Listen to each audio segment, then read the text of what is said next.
Classroom Storytelling Session 1 Week 1 இதில் நம்ம பார்க்க போகிற ஃபஸ்ட்டு ஸ்டோரி என்ன அப்படின்னு சொல்லி பார்த்தீங்க அப்படின்னா the line and the little Sparrow. ஒரு லைனும் ஒரு லிட்டில் ஸ்பேரோவும் சேர்ந்து நமக்கு என்ன பெரிய விஷயத்த சொல்லித்தர போகுது அப்படிங்கிறத தான் நம்ம இந்த வீக் தீமில் பார்க்க போகிறோம். ரைட், நம்ம கதைக்குள்ளே போகலாம். ஒரு பெரிய காடு இருந்துச்சு. அந்த காட்டில் நமக்கு எப்போவுமே தெரியும் காட்டுக்கு ராஜா யார் அப்படின்னு சொல்லிட்டு. அந்த ராஜா த லைன் ஒரு நல்ல ஒரு பெரிய க்ரௌனை அணிஞ்சுக்கிட்டு எல்லாரையும் மரத்துக்கடியில் மீட்டிங்க்கு வர சொல்கிறாரு. ஸோ இன்னைக்கு என்னமோ நடக்க போகுது, புதுசாக எதையோ ஒரு ரூலை இம்ப்ளிமெண்ட் பண்ண போகிறாரு இந்த கிங் ஆஃப் த ஃபாரஸ்ட் அப்படின்னு சொல்லிட்டு எல்லா மிருகங்களுமே ஆசையோடையும் பயத்தோடையும் ஆவலோடையும் அதே சமயத்தில் ஒரு சின்ன நடுக்கத்தோடையும் எல்லாருமே அந்த மரத்துக்கு கீழே வந்து அசம்பிள் ஆயிடுறாங்க. அசம்பிள் ஆனதில் எல்லா அனிமல்ஸும் இருக்காங்க. ரேபிட்ஸ் இருக்காங்க, அதுக்கப்புறம் பறவைகள் இருக்காங்க, ஸ்பேரோ இருக்காங்க, ஹார்ஸ் இருக்காங்க, இப்படி மங்கீஸ் இருக்காங்க. இவங்க எல்லாருமே அசம்பிள் ஆயிட்டாங்க. இப்போ வெளியே வராரு ராஜா. நல்ல பெரிய கோல்டன் க்ரௌன் ஒன்று அணிஞ்சுக்கிட்டு ஜாண்டிக்காக நடந்து வராரு. வந்து என்ன சொல்கிறாரு அப்படின்னா, I am the king of the forest. நான் சொல்கிற ரூல்ஸை each and every one should follow. All the time you should follow my words. இல்லைனா அப்படின்னு சொல்லி நிறுத்துறார். அப்படி நிறுத்தும் போது பார்த்தீங்கன்னா மேகமெல்லாம் கருமேகங்கள்லாம் சூழ்ந்து வந்து அப்படியே மழை புளியறதுக்கு ரெடியாக இருக்குது. இது வரைக்கும் அந்த மாதிரி மழை வர்றதுக்கான அறிகுறியே இல்லை. இவர் அப்படியே சொல்லும்போது இல்லைனா அப்படின்னு சொல்லும்போது மேகமெல்லாம் இருண்டு போயிடுச்சு. உடனே பெரிய தண்டர் அண்ட் லைட்டிங் வந்துருச்சு. அப்படியே பயங்கரமான இடி சத்தம் கேட்குது.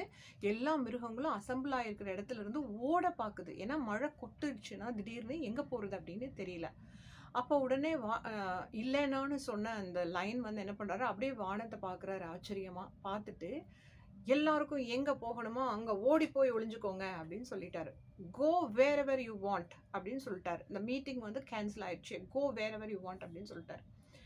உடனே எல்லாருக்குமே திரும்பி பார்த்துட்டு எங்கே ஓடுறதுனே தெரியல. ஒரு பெரிய மரத்துக்கு கீழே இருக்காங்க, ஆனால் அவங்கவுங்க வீட்டுக்குன்னு ஓடணுமே, எங்கே ஓடுறதுன்னு தெரியல.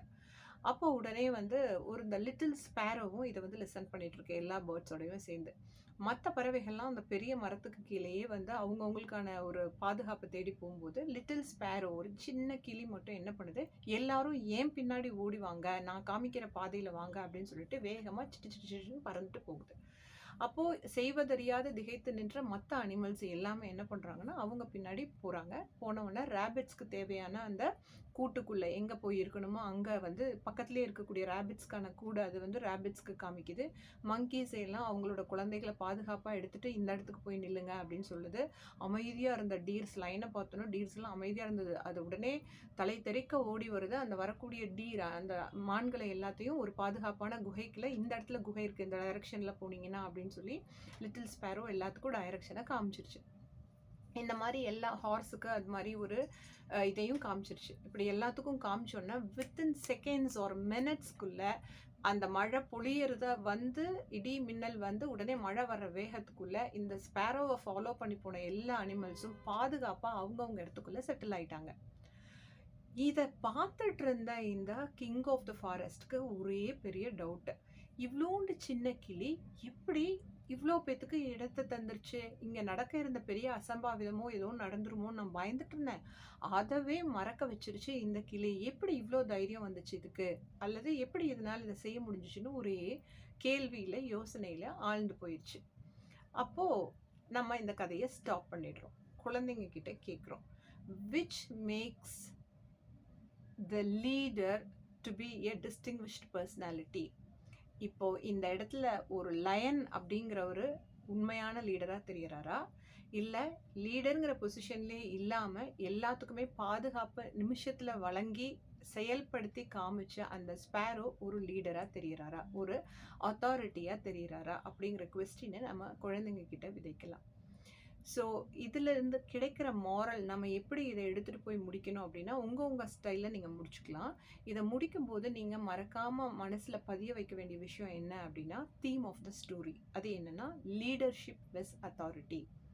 ஒரு நல்ல லீடர் அப்படிங்கிறவங்களுக்கு க்ரௌனோ அதாவது அதிகாரமோ அல்லது அதிகாரத்தினுடைய பீடமோ உயர்ந்த சத்தமோ மட்டுமே அடையாளம் அல்ல.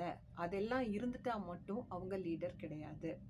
அட் த சேம் டைம் லீடருங்கிற பதவியே இல்லைன்னா கூட அன்பால தேவைக்கு ஏற்ப ஒவ்வொருவருடைய பாதுகாப்பையும் உறுதி செய்யக்கூடிய ஒரு பலம் இருக்கக்கூடிய பலம் பொருந்திய யாராக இருந்தாலும் அவங்கள லீடர் அப்படிங்கிற அங்கீகாரம் தேடி வரும்.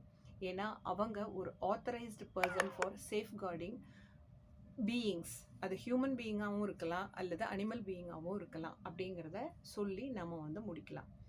இதை தீம் ஆஃப் த வீக்காக நான் சொன்னதுக்கு காரணம் என்னன்னு பார்த்தீங்கன்னா, லீடர்ஷிப் இஸ் அத்தாரிட்டி அப்படிங்கிறது தான் தீம் ஆஃப் த வீக் அப்படின்னு நான் வச்சுருக்கேன். ஃபஸ்ட்டு வீக்குக்கு இதுதான் தீம் அப்படின்னு நான் சென்ட் பண்ணியிருக்கேன்.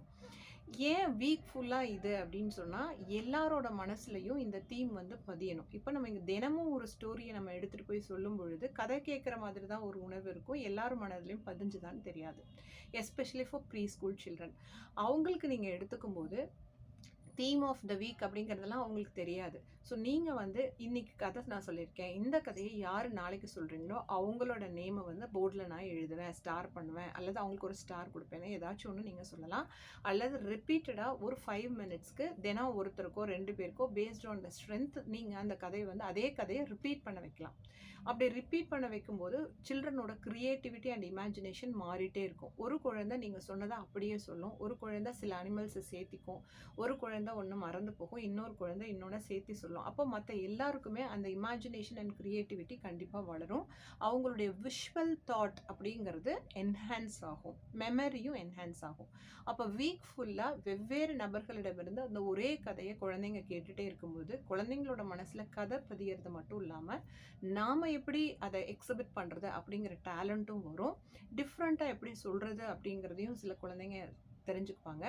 மனப்பாடம் செய்து அப்படியே மெமரைஸ் ஆயிரும். திரும்ப திரும்ப கேட்கும்போது அதை ரீகால் பண்ணி வெளிப்படுத்தக்கூடிய குணமும் இதிலிருந்து நம்மளுக்கு கிடைக்கும்.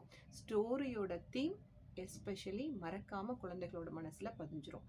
So at the end of the week லீடர்ஷிப்க்கும் அத்தாரிட்டிக்கும் இருக்கக்கூடிய வித்தியாசங்களை நம்ம சிறப்பாக குழந்தைங்களோட மனசில் பதிய வைக்க முடியும். இதுவே ப்ரீ ஸ்கூல் இல்லாமல் ஒரு ப்ரீ பிரைமரி சில்ட்ரனாக இருக்காங்க அப்படின்னு சொன்னால் அவங்களுக்குமே லீடர்ஷிப் பெஸ் அத்தாரிட்டி அப்படின்னா, அத்தாரிட்டிங்கிற வார்த்தைக்கெல்லாம் அவங்களுக்கு அர்த்தம் தெரியாது, கண்டிப்பாக சொன்னாலுமே புரியாது. இதை நீங்கள் ப்ரீ ஸ்கூலுக்கு அனிமல்ஸை வச்சு சொல்கிற மாதிரி இதுவே நீங்கள் ப்ரீ பிரைமரி சில்ட்ரனுக்கு எடுத்துகிட்டு போனீங்க அப்படின்னா இதை அப்படியே நீங்கள் மாடிஃபை பண்ணிக்கலாம். அதை நம்ம அடுத்த செஷனில் எப்படின்னு நான் சொல்கிறேன். மீண்டும் சந்திக்கலாம். அதுக்குள்ளே உங்கள் குழந்தைங்களோட நீங்கள் இதை ஷேர் பண்ணிவிட்டு உங்கள் ஃபீட்பேக்ஸை சொல்லுங்கள். அவளோட காத்திருக்கேன்.